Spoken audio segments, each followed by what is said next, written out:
This tutorial is for 5th grade, Module 4, Lesson 3. In this lesson, we're going to continue looking at the connection between division and fractions. I have a table here, and I'm going to express a division problem in 5 different ways. I'm going to first write it as a division expression, and then show that division expression in unit forms, meaning using the word form here. Then I'm going to show the answer as an improper fraction, convert that to a mixed numeral, and then show how my partial quotient division relates to the original division expression. So we have 5/4. I've taken my 5 and I've expressed that as 20/4. Since we're talking about fourths, that means there are 4 fourths in each whole.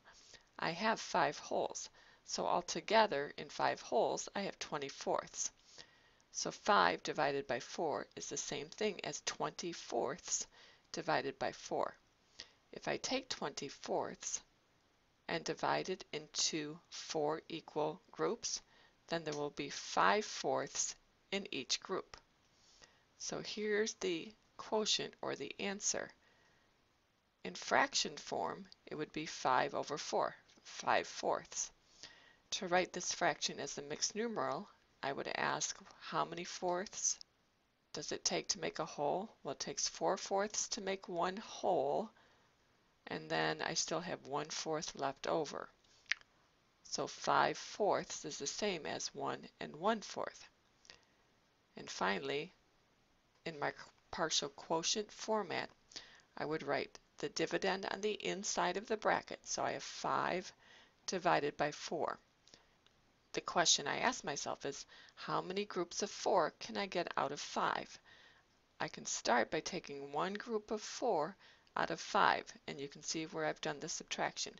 5 minus 4 equals 1. I take my one whole and divide it into 4 equal groups. Well, each group would be 1/4. 4 times 1/4 is 1 whole. So 1 minus 1 is 0. My final answer is the sum of my partial quotients. 1 1/4 is the same as 1 1/4, and that's how I get my quotient. Let's look at the next problem. Here I'm starting with 3 divided by 2. To show that in unit forms, I first have to show how many halves are in 3 wholes. Well, it takes 2 halves to make a whole, so 3 wholes is the same as 6 halves. If I take those 6 halves and divide them into 2 equal groups, I will get 3 halves in each group. Now I'm going to take this answer, 3 halves, and write it as an improper fraction. 3/2. So that's 3 halves. Now I'm going to take this answer, and you can see that it works with the mixed numeral. 3 halves is the same as 2 halves and 1/2. 2 halves is 1 whole, and then I have the extra 1/2. So 3 halves is the same as 1 1/2 as a mixed numeral. To show the partial quotient, I'm going to put the 3 inside the bracket, that's my dividend, and I'm going to divide it by 2. How many groups of 2 can I get out of 3? Well, I can start by taking one group of 2 out of 3. That leaves me with 1 whole. Now if I take that 1 whole and divide it into 2 equal groups, each group would be 1/2. 1/2 times 2 is 1 whole. That leaves me with a 0. Now I just had to add my 2 partial quotients. 1 1/2 is 1 1/2. And there's my final answer. Let's look at the next question. Here, I don't have the original division expression, but I can look at my unit form. The unit form says 24/4 divided by 4. Well, if I have 24/4, it takes 4 to make a whole. I must have 6 wholes, because 6 times 4 is 24. So my division expression is 6 divided by 4. And you can see that matches the partial quotient in the last column. 6 divided by 4. So the unit form is 24/4 divided by 4, which equals 6/4. That's my quotient, or my answer. And I'm going to express that as an improper fraction, 6/4. Then I'm going to use a number bond to show that 6/4 is the same as 4/4 and 2/4, and now I can write it as a mixed numeral. 4/4 is 1 whole, and I have 2/4 left over. To show the partial quotient division, I ask how many groups of 4 can I get out of 6? I'll start with one group of 4. That leaves me with 2 wholes. If I think of my 2 wholes and I broke each whole into fourths, that would be 8/4 altogether.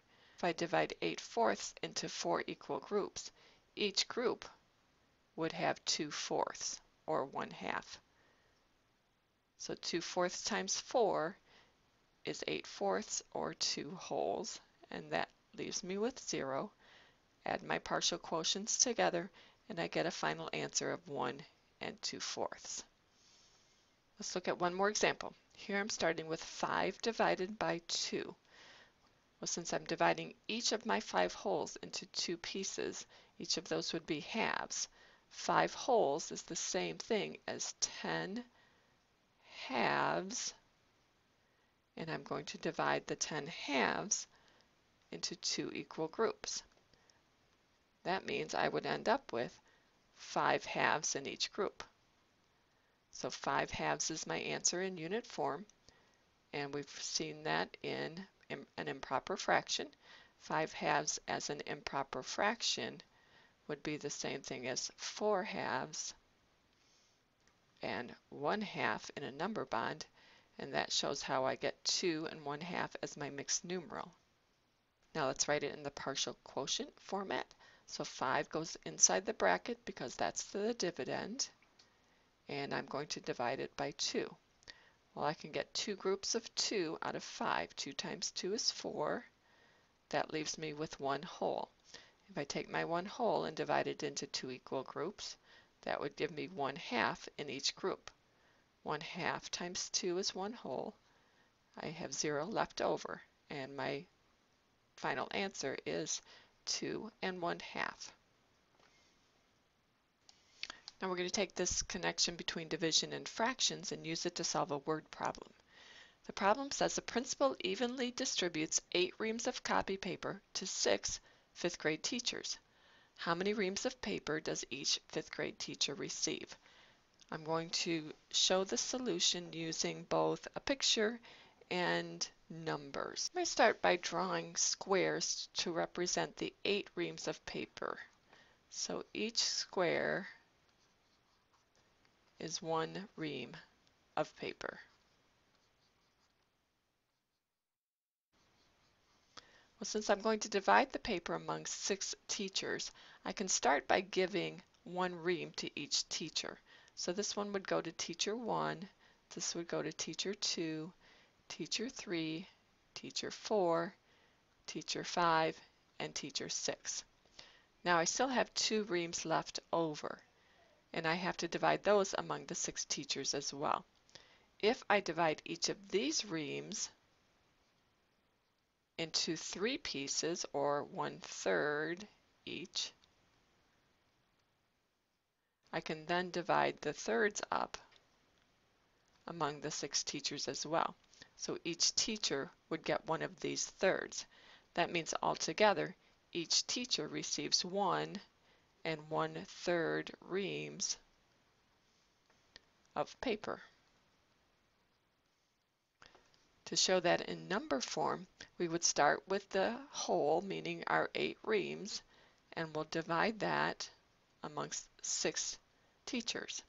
Well, I can take 1 group of 6 out of 8, and that leaves me with 2 wholes. I can think of 2 wholes as being the same as 12/6. It takes 6/6 to make a whole, and I have 2 wholes. So if I take 12/6 and divide that into 2 equal groups, that would give me 2/6 in each group. So the answer is 1 and 2/6.